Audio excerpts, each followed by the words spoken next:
Хамгийн гоё дайны кино санал болгох гэвэл Бэйлав 2001 онд нээлттэй хийж байсан Совдир киног санал болгох болно.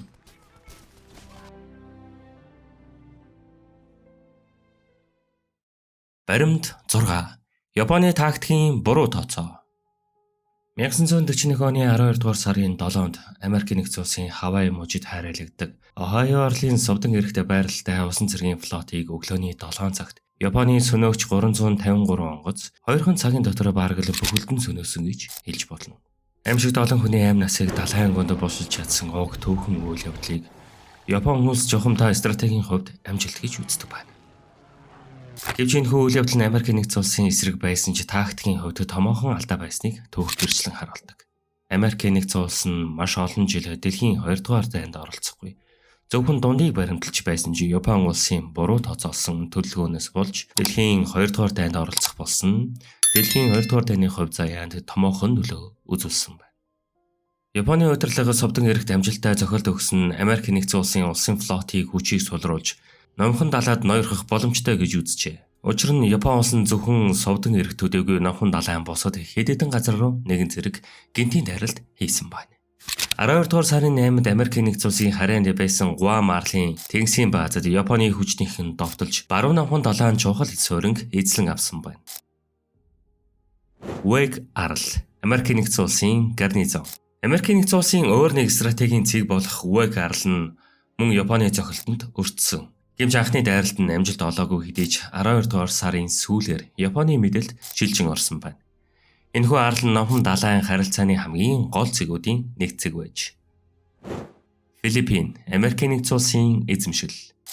Перл харборын дараахан Японы арми Филиппинд байралтай Америк нэгдсэн улсын баазуудад гинтийн агаарын зохиолтыг өгч улмаар арлыг эзлэх үйл ажиллагаагаа эхлүүлсэн. Малайз, Британий эзэмшил. 12 дугаар сарын 7-нд Япончууд Малайз руу довтолж улмаар Сингапурыг эзэлж стратеги эхлүүлсэн. Энэхүү бүс нутаг нь резин болон газрын тосны нөөцөөр баялагтуул Японы дайны эдийн засагт чухал үүрэгтэй байсан байна. Хонконг, Британий эзэмшил. 12 дугаар сарын 8-нд Япон улс Хонконг руу довтолж 12 дугаар сарын 25-нд бүрэн эзэлсэн. Хонконг нь зүүн Азийн худалдаа цэргийн стратегид чухал байр суурийг эзэлдэг газруудын томоохон нэг хэсэг байсан байна.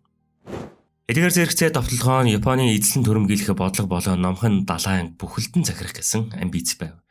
Энэ нь зөвхөн Америк нэгдсэн улс бус Их Британи, Нидерланд, Австрали зэрэг улсуудад хүнд зохиолт өгч номхон далайн зүүн өмнөд Азийн дайныг өргөжих эхлэлийг тавьсан байна. Япончууд Америк нэгдсэн улсыг дайнд удаан хугацаанд оролцох сонирхолгүй бөгөөд дайныг түргэн дуусгахыг илүүд үзнэ гэж тооцоолсон. Энэ тооцоо нь Америк нэгдсэн улсын ард түмний хариултлыг харин дутуу үнэлсэн хэрэг байлаа. Дайралтын өмнөхөн Америкчууд дайнд оролцохыг хүсэхгүй байсан бол харин дайралтын дараа Япон болон тэнглэгийн улсуудтай тэмцэхэд нэгдсэн юм.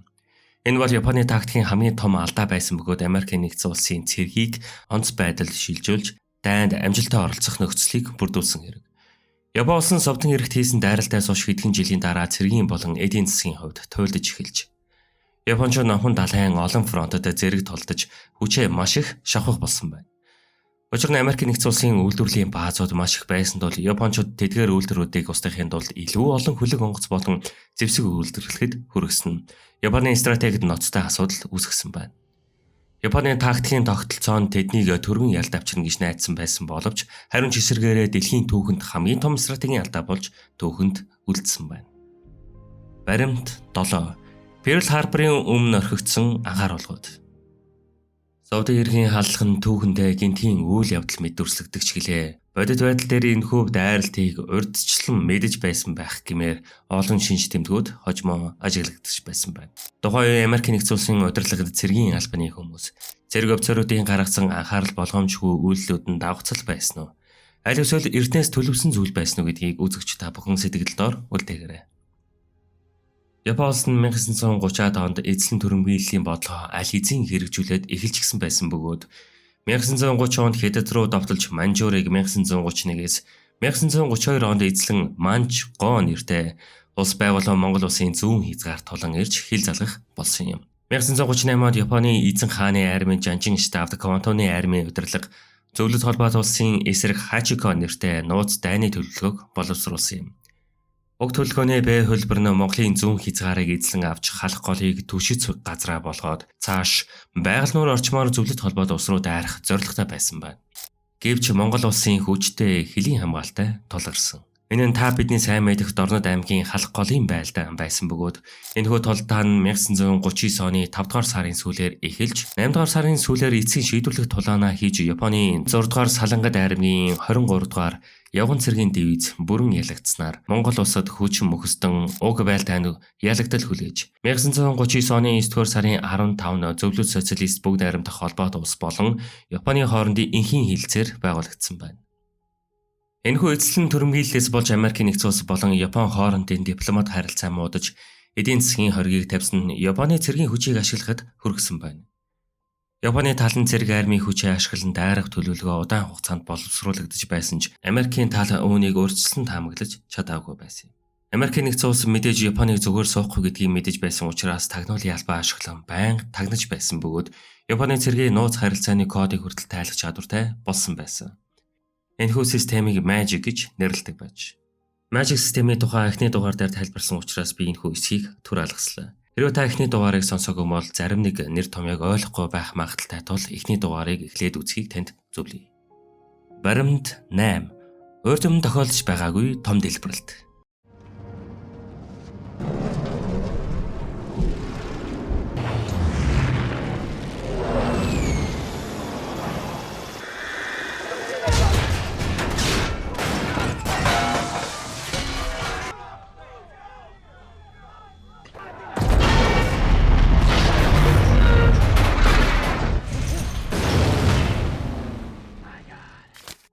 USS Arizona хөлгийн дэлбэрэлт нь түүхэнд хамгийн хүчтэй бөгөөд гинтийн дэлбэрэлтүүдийн нэг гэж түүхэндээ тэмдэглэн үлдсэн байдаг байна. USS Arizona хөлг нь анх 1916 онд далаад гарсан бөгөөд нийтдээ 32,000 тонн жинтэй. Дэлхийн 1-р дайнд оролцохоор зохион бүтээгдсэн хөлөг онгоц байсан юм. Гэсэн хэдий ч дайнд оролцолгүй явсаар бараг л усан цэргийн бэлэг тэмдэг болсон байна. 1941 онд Совдын эрэхт байрлаж байх үедээ Америкийн нэгдсэн улсын баруун хязгаарыг хамгаалахад чухал үүрэг гүйцэтгэж байсан гэдэг. 12 дугаар сарын 7-ны өглөө USS Arizona хөлөгдөөр 1400 гаруй далгачид байсан. Гэвч дайралт эхлэх үед Японы агаарын хүчин хамгийн ихний хөлөг онгоцыг USS Arizona хөлгөөр сонгосон. Агаараас 800 км-ийн хуйг нэвтлэх чадвартай бөмбөг хөлөг онгоцны тавцанг нэвтэлж зэвсгийн агуулгах руу маш хүчтэйгээр унсан.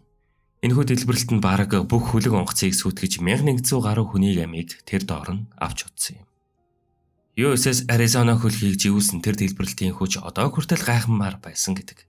Хөлөг онгоцны дотоод зэвсгийн агуулга нь 500,000 паунд буюу 226,000 кг жинтэй дэсрэх бодис нэгэн зэрэг дэлбэрсэн нь ойролцоох усан онгоцууд болон барилга байгууламжид ас ирэх хохирол учруулсан байна.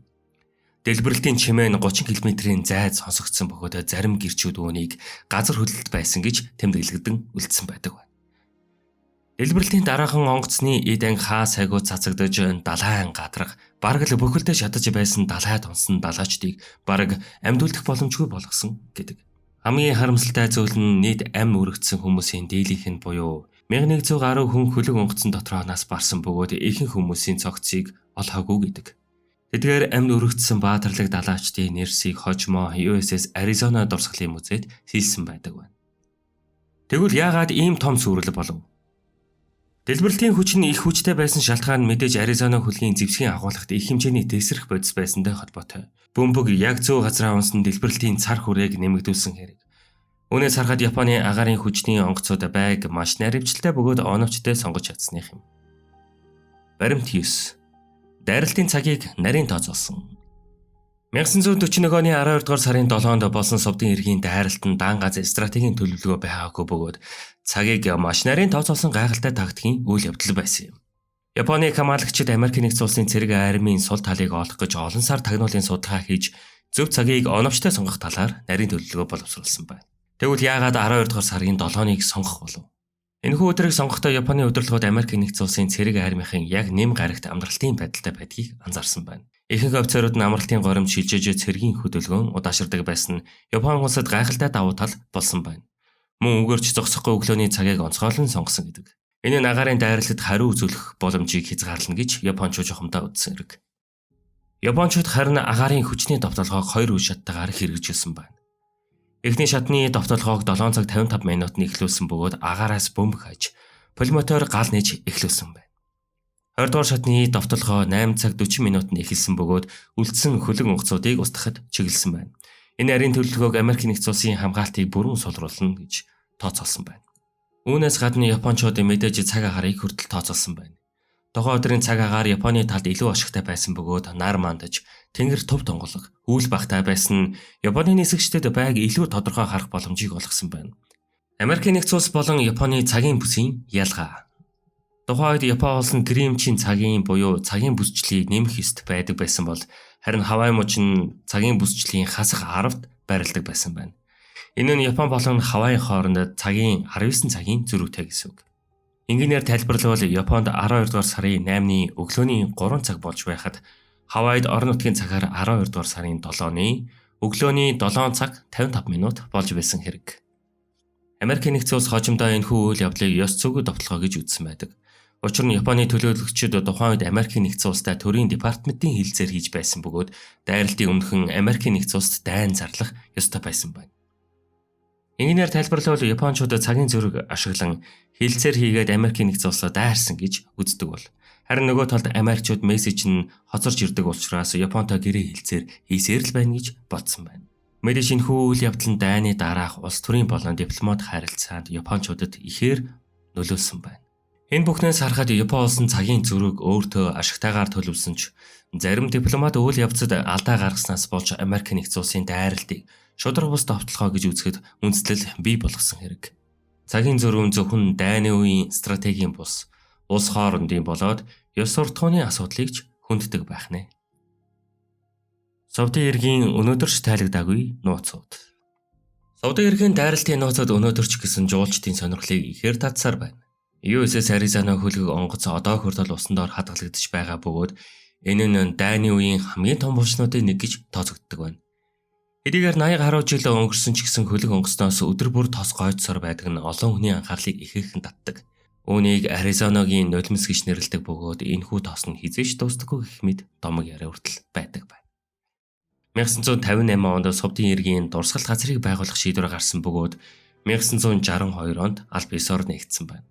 Тус дурсгалын дөвөн жилд 2 сая гаруй жуулчин иргэд хүлээн авдаг бөгөөд энэхүү цагаан өнгийн гүүрэн хэлбэртэй музейн далаачдын уснаар байрладаг USS Arizona-гийн хөлгийн үлдэгдлийг харж болохоор зохион байгуулагдсан байна. Энэхүү газрыг зорин ирэх хүмүүс зөвхөн дурсгалын төвд хадгалагдаж байдаг олон тооны эд зүйлсийг харахаас гадна дайны нууцлаг төгийг хүртэл судлах боломжтой байдаг. Жишээлбэл USS Arizona-гийн зэвсгийн систем, түүхэн зураг, амьд үлдгэсдийн бичиг баримтууд гэх мэтлэн маш олон зүйлсүүдийг харах боломжтой байдаг байна. Мөн дайралтанд оролцсон Япон онгоцны зарим эд ангийг ч хүртэл эндээс хардаг нь маш сонирхолтой. Мөн USS Arizona хөлгөөс амьд үлдсэн цэргүүд Совдын хэрэгт өөрсдийн цогцыг оршуулахыг хүссэн байна.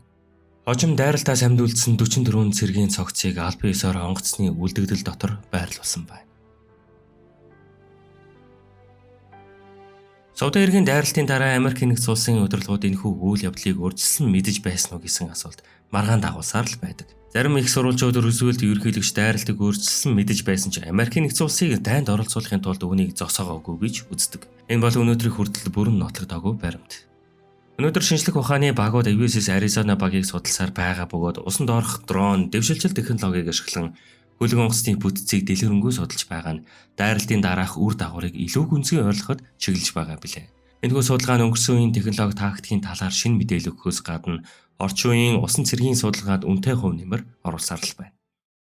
Совдын эргийн дайралт бол түүхийн хуудаснаас салгаж болохгүй үйл явдал.